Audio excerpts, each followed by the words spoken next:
What is going on, everybody? Welcome into Fantasy Alarm Sports Talk. I'm Howard Bender. With me today, Jon Impemba. It's time to start taking a look at some of the spreads and the lines for the NFL Super Wild Card Weekend. I don't really like calling it Super Wild Card Weekend.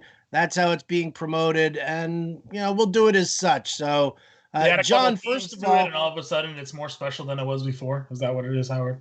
I don't know. I didn't catch what you were saying because I was still talking. What? Oh, sorry. I said they add a few more teams to it, and all of a sudden it's more special than it was before. Pretty much. I think, instead of two games, I mean, listen, we're blanketing all day Saturday and all day Sunday with football, right? I mean, it starts at 1 o'clock. There's a 1, a 4, and an 8. So, yeah, pretty super. Pretty super. Fantastic. Now, for those of you who have, listened to John and I on the Ante Up podcast throughout the season, we've talked spreads and lines for games throughout the entire year. We make our picks. We like to throw down some analysis there as well. So this won't be any different. So if you guys like betting, well, then here we go. Then this is what we're all about here today. John, we're going to start with the Saturday games, and we'll just kind of go in order as they are going to be played, and we'll start there. I'm going to use the our friends over at DraftKings, their sports book, and see what we can do. So start off here. Colts visiting the Bills. Bills are favored by 6.5 points. The over/under on this one is 51. We're talking about the Bills money line is minus 286, plus 245 for the Colts. I think we know where Vegas thinks this one's headed. Yeah, right. I mean, listen, everybody's a big fan of the way Buffalo's been playing. They're rolling right now. They're looking explosive on all sides of the field. That offense is fantastic. Maybe on the flip side, we've seen the Colts, stumble a little bit, playing some closer games where we thought they shouldn't have had any trouble. They're going to be on the road here. It's not too shocking to see Buffalo as a favorite here. The one thing, though, when it comes to playoff football, tougher defenses. And the Colts' ability to control the game on the ground, the way Jonathan Taylor has been playing towards the end of the season. If Buffalo's drives stall out a little bit and the Colts can keep that game sort of the way they want to play it, I could see them covering the 6.5. I don't know if they'll win the game outright, but I think I'll be taking the points in this one. Yeah, it's kind of funny when we see a lot of these running teams, and the Colts, for all intents and purposes, are a run-first team because you've got Phillip Rivers who – he's just not that deep threat that you're used to seeing before. And as such, you've seen the average depth of target for him. You've seen who his primary receivers are, and it's all very mid-tier range and a lot of short timing routes with their tight ends. But so you take one of those running teams and you put them against a team like the Bills, who, for all intents and purposes, are a gunslinging team at this point right now. So what do you want to do? You want to keep Josh Allen off the field as much as possible. I think if you can sustain drives, and the Bills, they rank 17th in DVOA against the run. Right. So I like the fact of this possibly staying as a close game. Now we are dealing with a couple of injuries here with the Colts. You're talking about like Rock Yassin. He's dealing with a concussion. He didn't practice on Wednesday. DeForest Buckner, who's got an ankle issue, didn't practice Wednesday. He's listed as questionable. And I'll say this, if you take DeForest Buckner out of the center of that defensive line, things tend to soften up a little bit. So, I mean, I'm not going to say that it's all going to fall on Buckner, but you take him out of the lineup there, I might be inclined to look at the Bills and lay those points too.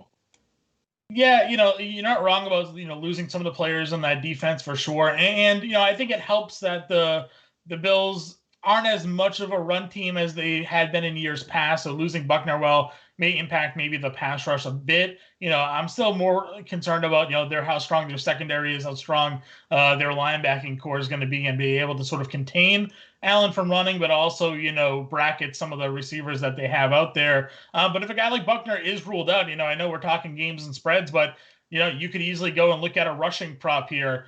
Zach Moss is over 37.5 yards rushing in this game for a prop. If Buckner's out, Moss has been their lead back the last couple of games. You get a minus 110, minus 112 on the rush prop there. You can easily lay that line, no problem, if you're looking for some player props in this game. Sure thing. Now, what's your level of concern with Stephon Diggs, who didn't practice on Wednesday, he's got an oblique issue, which is the first time we've seen that crop up. Yeah.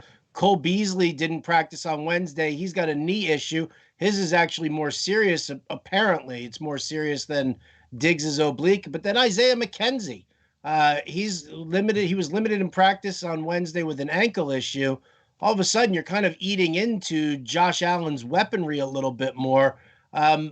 Obviously, if Diggs puts in a full practice Thursday and Friday, I'm less concerned. But what's on a scale of 1 to 10, 1 being not worried at all, 10 being I'm about to smash this panic button because I picked the Bills to win it all. Yeah. Where are you with the worry meter for these injuries? No, I'm probably at like a 4. Again, it's the playoffs. I'm not really expecting them to rush them hard during the week if they're dealing with some nagging things, because game time matters more than anything at this point. So if they're limited in practice, I'm okay with that. It's not as if we're in the middle of the season and they're missing time and maybe now they're in danger of missing games because there's more games to play.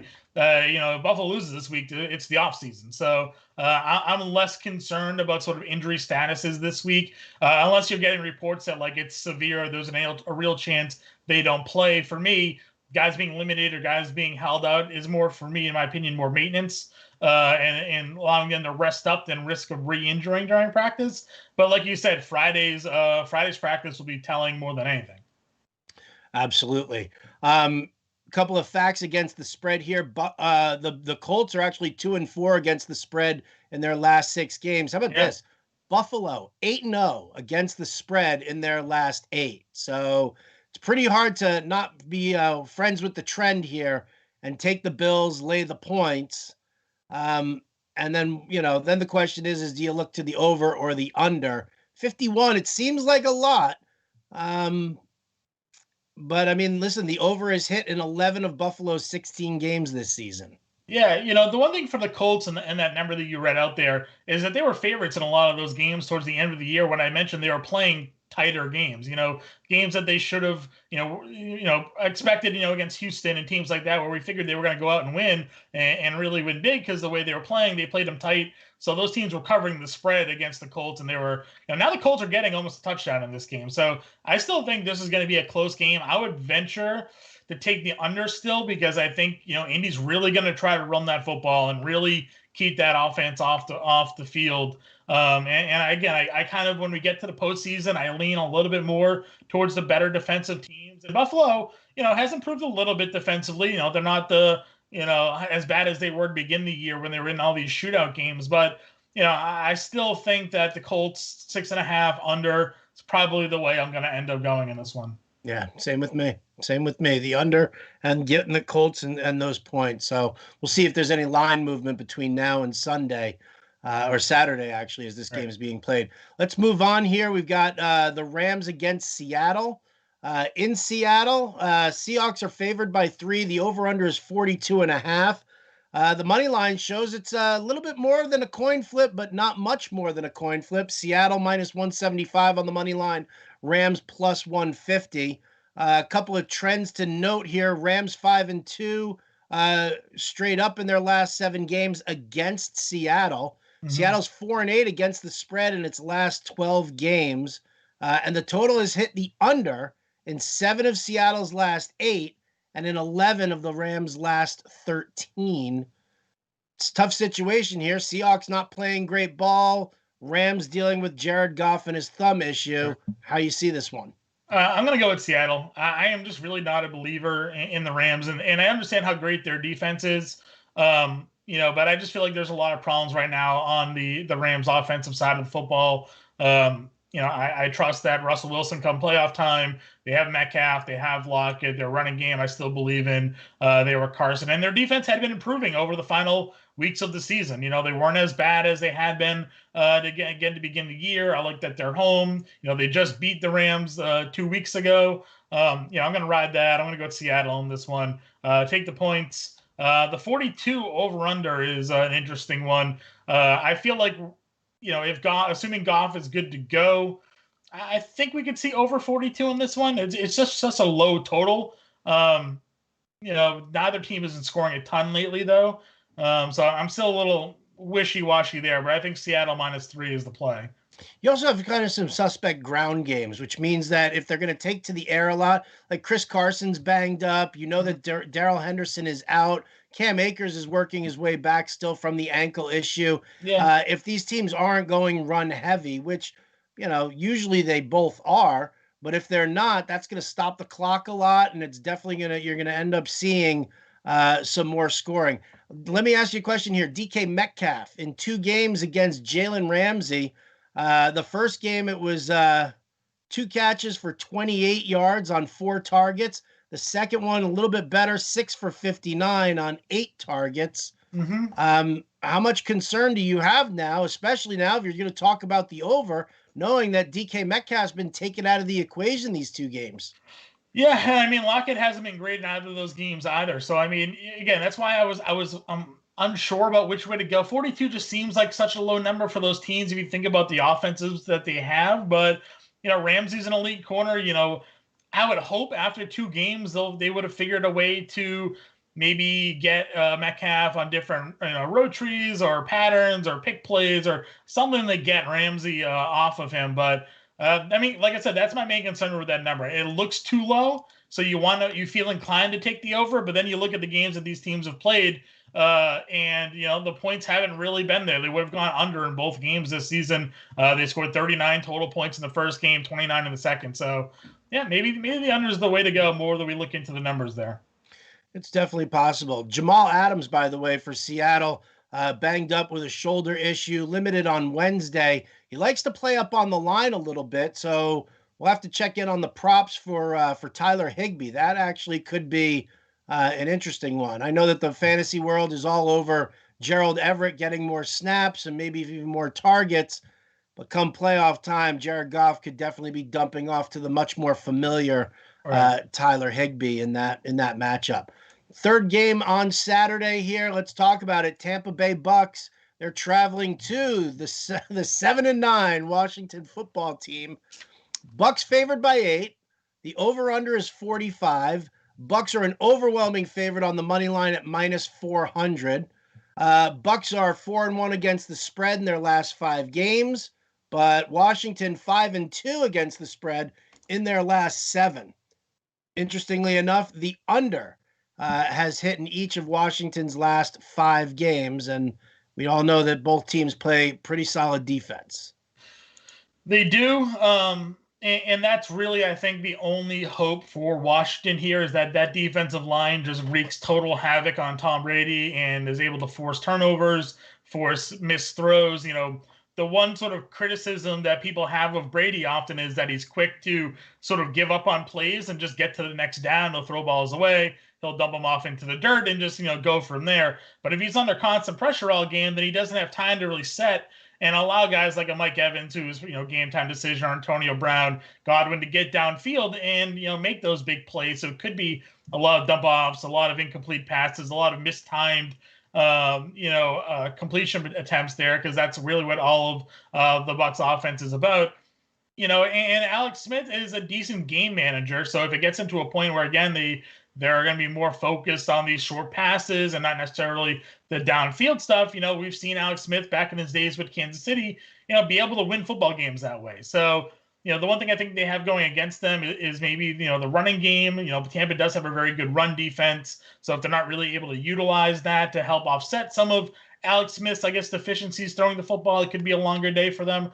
9 points is a lot of points to give a team in the NFL, especially in the playoffs, whether they're 7-9 or not, and knowing that they have a good defense. I may take the 9 here. I like Tampa Bay, obviously, to win, but that's just a big number to give up. Yeah, it's definitely a big number to give up. It's at 9 now. Look at that. Mm-hmm. +9 for Washington. I kind of like the points there as well. And leaning on the under. Listen, Chase Young is very, very anxious to get at Tom Brady. He said it multiple times. So yeah, all right. I kind of dig that too. So there we go. So we're looking those are Saturday's games. Colts Bills. We both like the points that the Colts are getting. Rams Seahawks. Did you lay a claim there? I'm actually going to go for my pick here, Seattle -3. Yeah. In this one. Same? I was Seattle -3. Also worth noting, Tampa's 4-4 ATS on the road this year. So, take that for what it's worth as well. Take that for what it's worth. All right, so we're locked in the same there. Before we take a look at the Sunday games, I got to give a shout out to like my own personal sponsor right now, my friends over at Rowdy Energy. I don't know if have you tried this yet, John? Rowdy Energy drink? I have, but I like the can appeal. So like that's something that I'll try something that's in a good bottle, a good can. So I like the look of that. I'll probably try to give it a go if I can find it. So this flavor, by the way, chiseled ice is the flavor. Now it's the blue raspberry kind of flavor there. Blue anything is good. Blue Gatorades are always the best Gatorades. So like if you're telling me that that's a blue energy drink, you don't need Gatorade anymore, dude. This is loaded with electrolytes for you. So this is more than just an energy drink because it's also 0 sugar. So if you're doing that keto thing, which I'm gonna have to because my fat ass needs to get in the gym and get on that diet. For there, Howard. You suck one of those down, you get on the treadmill, you're good to go. I am all over it. So big shout out to Rowdy Energy. Thank you for my selection and thanks for the new hat. No offense to my fantasy alarm hat. You guys know I love wearing that, but just shouting out to our guys. All right, there we go. Oh, and a shout out to Kyle Busch. Right. He's owner of this Rowdy Energy, or partner in that. I only say that to needle our producer Matt Sells, who's our NASCAR guy, who doesn't have a Rowdy drink in his hand or a Rowdy cap on his head. Oh, there you go. Kyle Busch owns it. His nickname is Rowdy. I don't know if you guys could hear that, but that was through very heavy sobs. Matt Sells in my ear. Why do you think all the producers are crying, Howard? Yesterday you thought I was crying. Now you're saying Matt's crying. Okay, well, when we were talking anti-Bucks and anti-Tom Brady, you were sobbing excessively in my ear. All I said was that I bet the Buccaneers to win the Super Bowl. That's all. I, again, could not hear you because it was me out like this. All right. You're just upset that Marvin Lewis is going to be the next head coach of the Jets. So. Yeah, I will kill myself if Marvin Lewis is the new coach of the Jets. I saw that interview and I wanted to vomit, but yet I didn't because I had to keep all my Rowdy Energy drink inside. Only the Jets social media team creates a whole thing to let everybody know that you interviewed Marvin Lewis. So, the worst ever, right? Brutal. Can we get to Sunday's games, please? Let's go. You derailed us. Let's go. I got sidetracked. All right. The game that should be in prime time, but for whatever reason, they decided not to make it prime time. Ravens-Titans. Love this matchup. This is the game that's got me hung up on all of my pools, on all of my, playoff contests, stuff like that. Because if you do one of those one-and-done contests, one of these teams is going home. So if you pick Lamar Jackson as your QB, you run the risk of not having him throughout the rest of the playoffs. If you've got Derrick Henry locked in, you're running the risk of losing a running back for sure throughout the rest of your playoffs. So this one's a tight one here. This was the big upset last year in the playoffs. Derrick Henry and the Titans upset Lamar Jackson and the Ravens. Titans won again 30-24 earlier this season. Titans are still the underdog, though. They're getting 3.5 at home, over under 54.5. My immediate lean is the Titans and the points because unless they stop Derrick Henry completely, all right, then there's no way. Ravens are not built to come back in games. And if Vrabel just runs hard early and gets themselves a little bit of a lead, this could be trouble for the Ravens once again.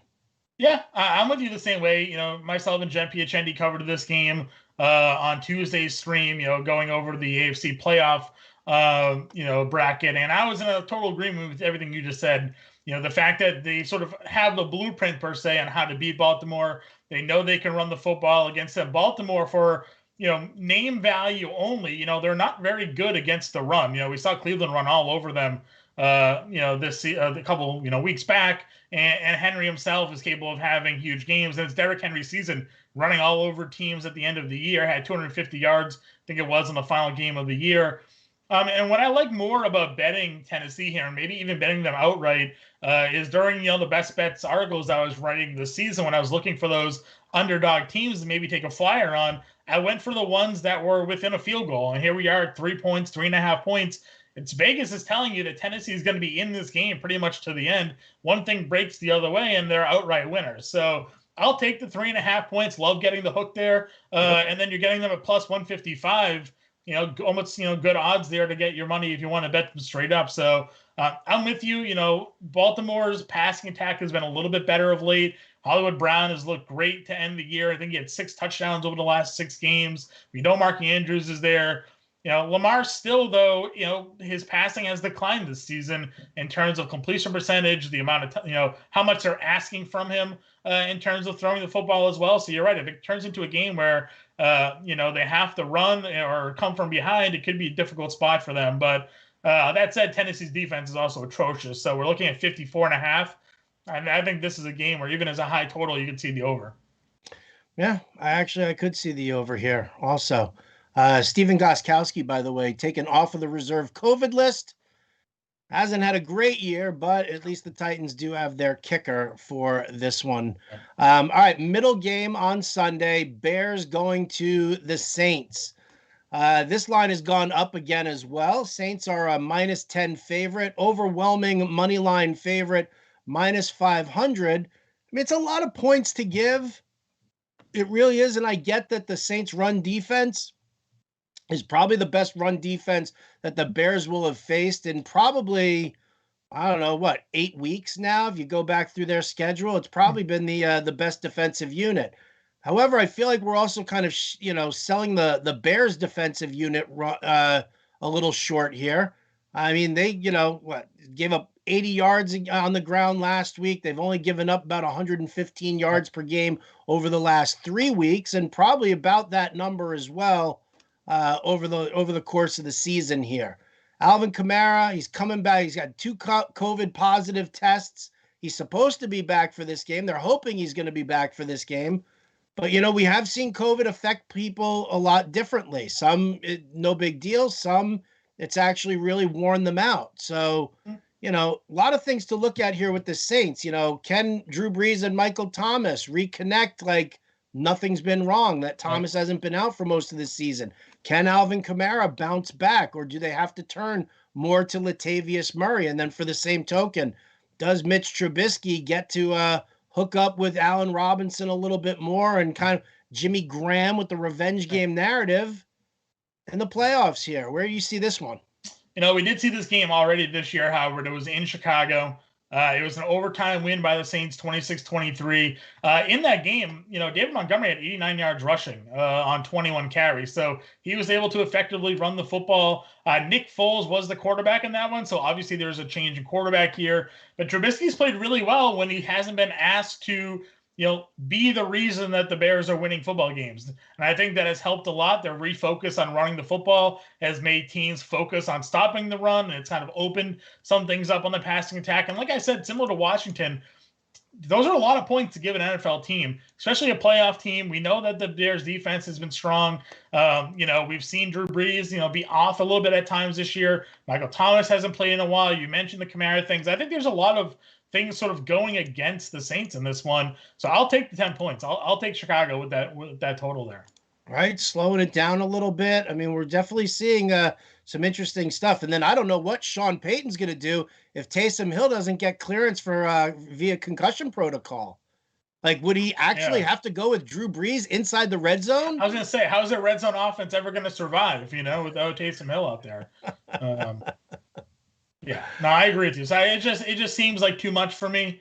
It's a lot of points. 10 points is just, and the fact that they had played close, knowing that their defense is strong, and I even think playing in a dome is actually better for Chicago here too as well, because it allows their offensive skill players to play at that same speed.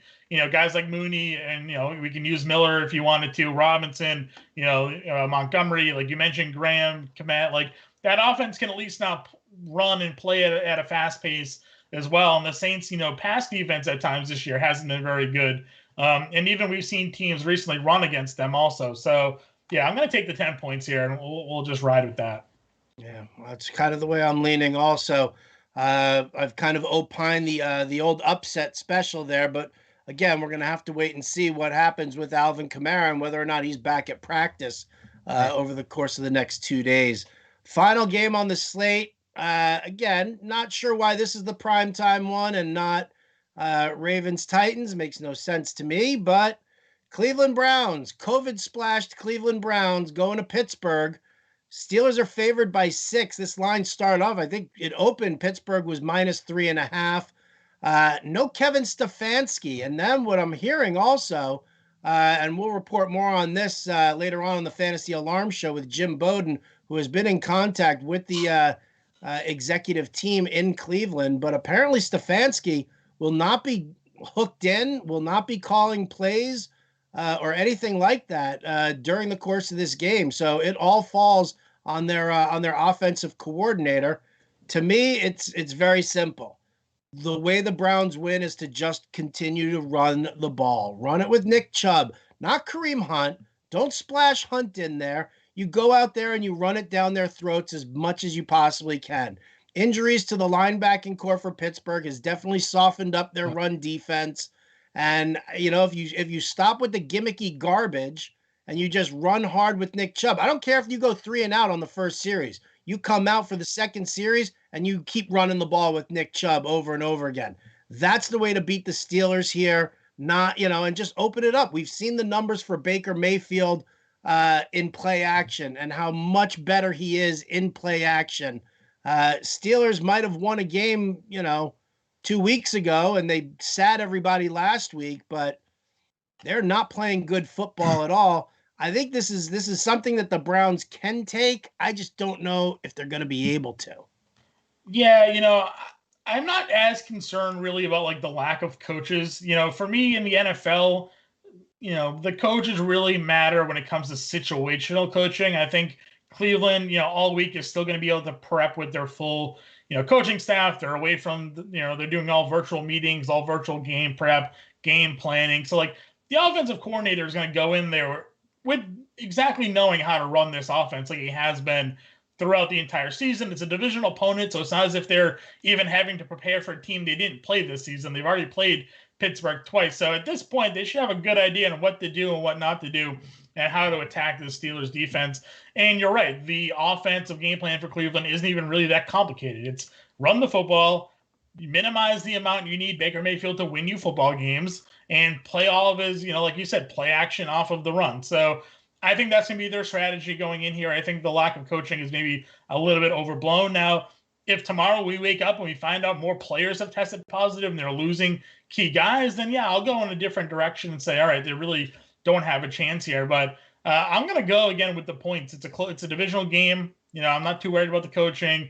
Pittsburgh, as you mentioned, their running game has been horrible. They're missing some defensive players, and their passing game has been inconsistent. Because of all the drops that they've had to deal with.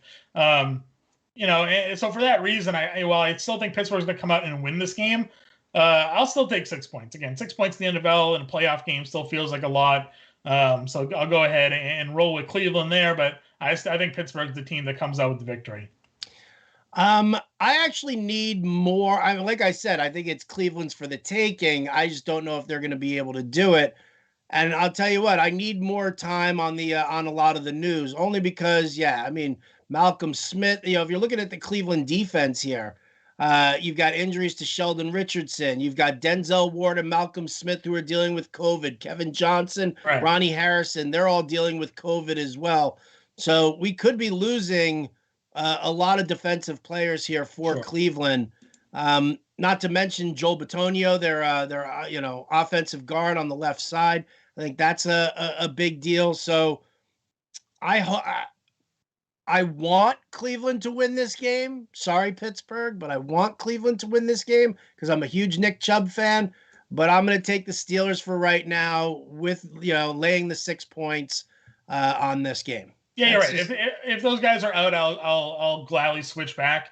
waiting to see what's going to happen with COVID in that team. If they're going to be as decimated as they have been in previous weeks due to, injuries and COVID and whatnot, then sure, it kind of flips the script there. But if they're going to be rolling in with a relatively healthy defense, I would give the edge still with the points. Again, I still think Steelers will win this game. But again, it's more teams that can run the football, can control the clock in the playoffs. To me, I feel like have a better chance of covering those spreads.